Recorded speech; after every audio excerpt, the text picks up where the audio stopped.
Welcome back to the channel, everybody. Be sure to subscribe and like this video so that I can keep this channel moving along and building the best content for you to utilize. Today we're working with the muscles to stretch after doing a pull day at the gym. So a pull is something where you're pulling back like a row or pulling down like a lat pull down. Major muscles are the lats, those muscles that give us the V shape in the back that run down the side and across the back of the body. The rhomboids and the traps, the medial fibers and the lower fibers as well, in some form of pullback or row here, and usually biceps as well.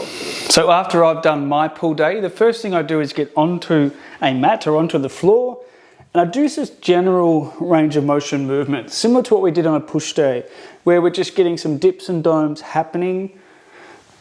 In the sense we're shortening the fibers of the back and then we're extending and lengthening them. So moving up and down. Obviously you can be on your knees as well and do some movements here where you're rolling those shoulders and at the same time flexing and extending the spine. So it's almost like a little worm that you're doing just to get the undulations of the spine happening, the backbone's moving in all different directions. Another really good one too is, as I've just done then, is a nice little sort of boogie side to side, where you're dropping one shoulder down and then the other way. You can do this in that cat-cow position, in the hands and knees position, basically moving the shoulders in and down towards the ribs, then the other way. The other way to look at it from this perspective is right shoulder pushes forward, left shoulder pulls down and into the ribs, lats engage, and then you stretch those lats by pushing left shoulder forward. Right shoulder pulls in and engages on the right side of the lats. So all these movements side to side are contracting the muscle again and then lengthening it, moving the spine down and then up, same thing. It's contracting the back fibers, the posterior chain, and then you're lengthening it again. Obviously, this can be worked in other ways. If you're kneeling and comfortable to kneel, hands on your knees and pushing the back. Let the chin come down. And then you try to push the chest forward, shoulders pulling back. Again, working posterior as well as anterior chain of the body, but trying to lengthen those muscles in the back. Even a child's pose is a nice gentle way of flexing the spine, lengthening these muscles down the back, even across the back of the shoulders, RHOMS, the mid-traps there too. So after doing this gentle range of motion, up and down, even what I call the crocodile tumbles, alligator rolls, where you're trying to get the spine to spin, in essence, around the axis.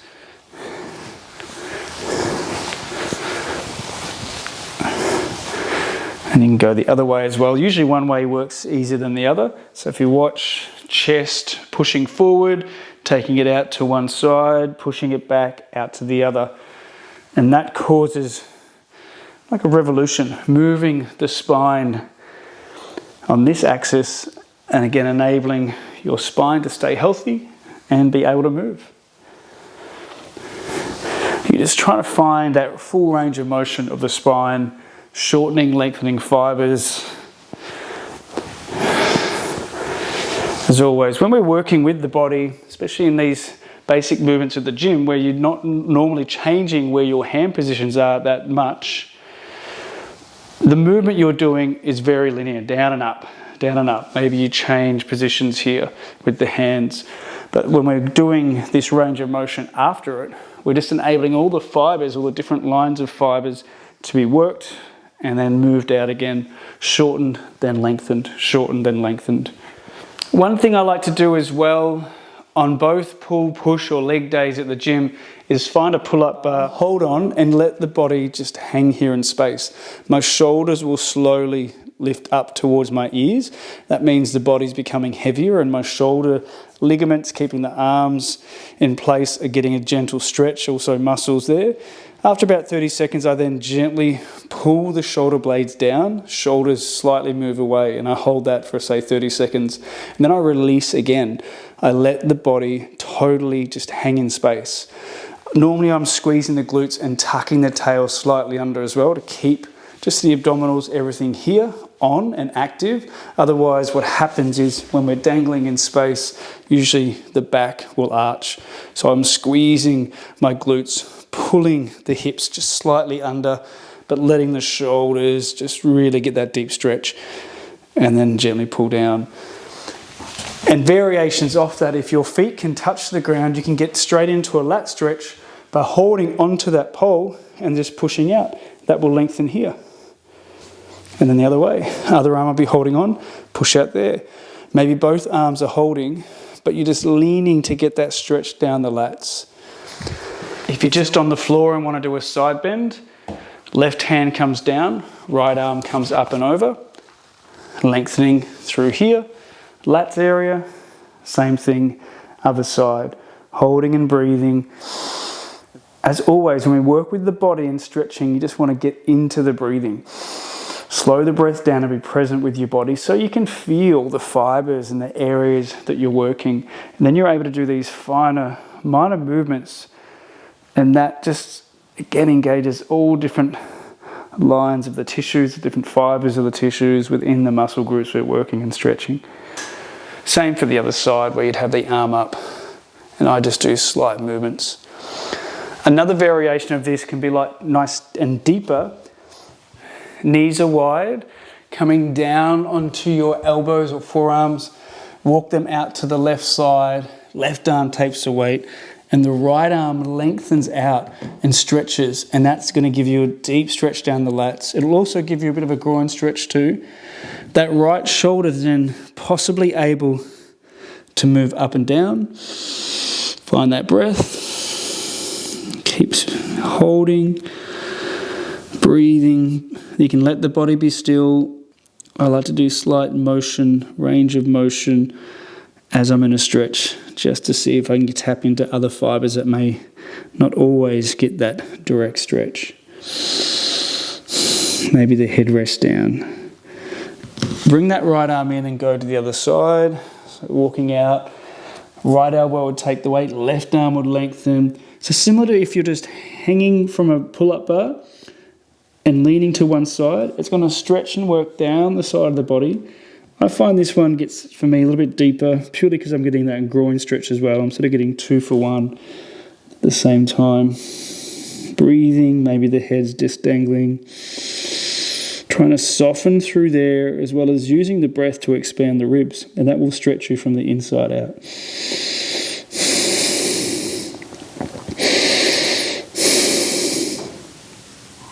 Bring that arm in, gently sitting back up. Bring the knees together. As always, when you exit a stretch, exit slowly. Do a little bit of mobility just to get the fibers worked and engaged again. Awesome. So that's the lats taken care of. So to get into a bit more rhomboids and across those fibers of the traps in the back, really simple one, left arm across the body, hold it with the right arm, and then just gently pulling it through there. And you should feel that work. It's going to pull the shoulder blade around. Again, in this position, I do slight movements of my spine. I flex it. I take the arm down on an angle. This will also get into the lats as well. And for those not familiar, at the same time, we're not just moving muscle, all this connective tissue or fascia. So this fascia is part of muscle, it's part of joints, it runs across joints, it runs through the entire network of the body. So working the other shoulder now, that right arm comes across. Maybe it's high, maybe it's lower, but pulling through here. Obviously, you can do some movements as well at the same time. Breath is moving, exploring, feeling. Seeing where you can find any other lines of tension that might be able to get just that little bit more stretched. Another variation of this, hands and knees, you're going to bring the right arm underneath, palm up, and you lay the arm on the floor and you lay into a bit of a twist. And sometimes here you can move your hips then left to right, and that will just also get that stretch across the fibers of the mid-back. Even pushing that arm down, engaging it into the floor is going to activate, and then if you soften the arm, you may be able to get deeper. Another variation of this is taking it down into our Sphinx position. Right arm slides behind that left elbow and you gently lay onto that arm. It's the same as pulling that arm into your body, but you've got more control here if you roll out, less stretch, roll in, more stretch. Maybe the arm moves up higher along the floor, so it's more in line with your chin or face, and you might find different fibres there across that midline of the back to work. And then you do the other side as well, obviously evening it out. Left arm would slide under, laying that shoulder down. Maybe the body can just fold straight over. Maybe you can move the arm higher.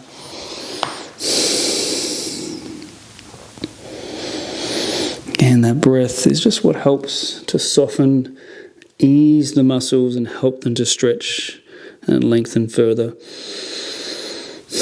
You want your central nervous system feeling at ease and feeling relaxed or moving into a relaxation response. And we do that by slowing down and deepening the breath.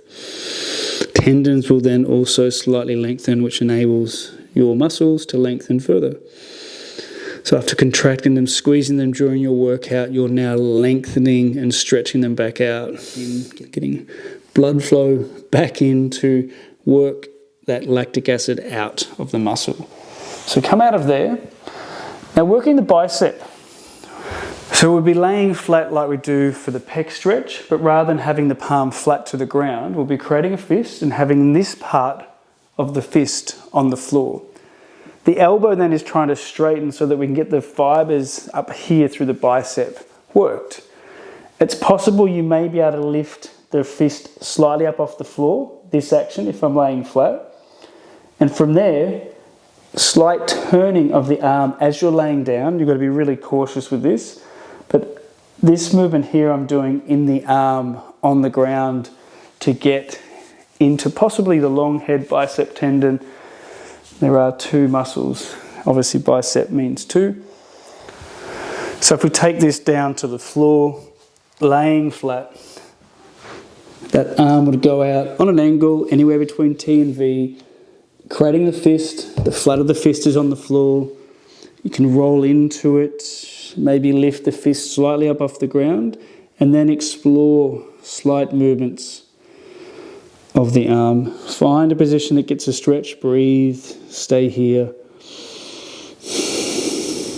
Maybe the body can twist deeper as well at the same time.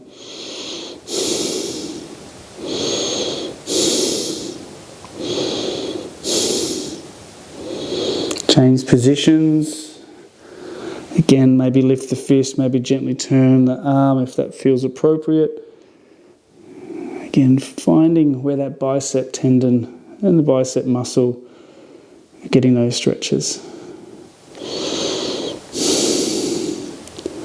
And getting the most effective stretch for you on this day. So when you've done that, come forward, sit back up. Hands and knees if you want, a little bit of mobility, a bit of movement.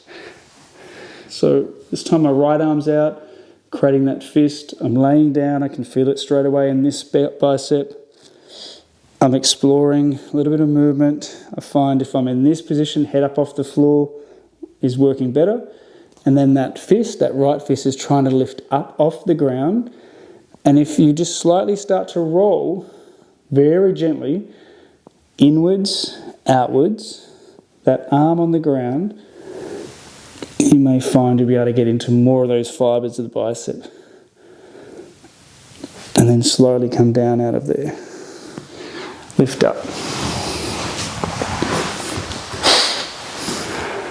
So there's some basic pulling stretches after you've done a pull day at the gym. If you have any comments or questions, please enter them in the comments section below.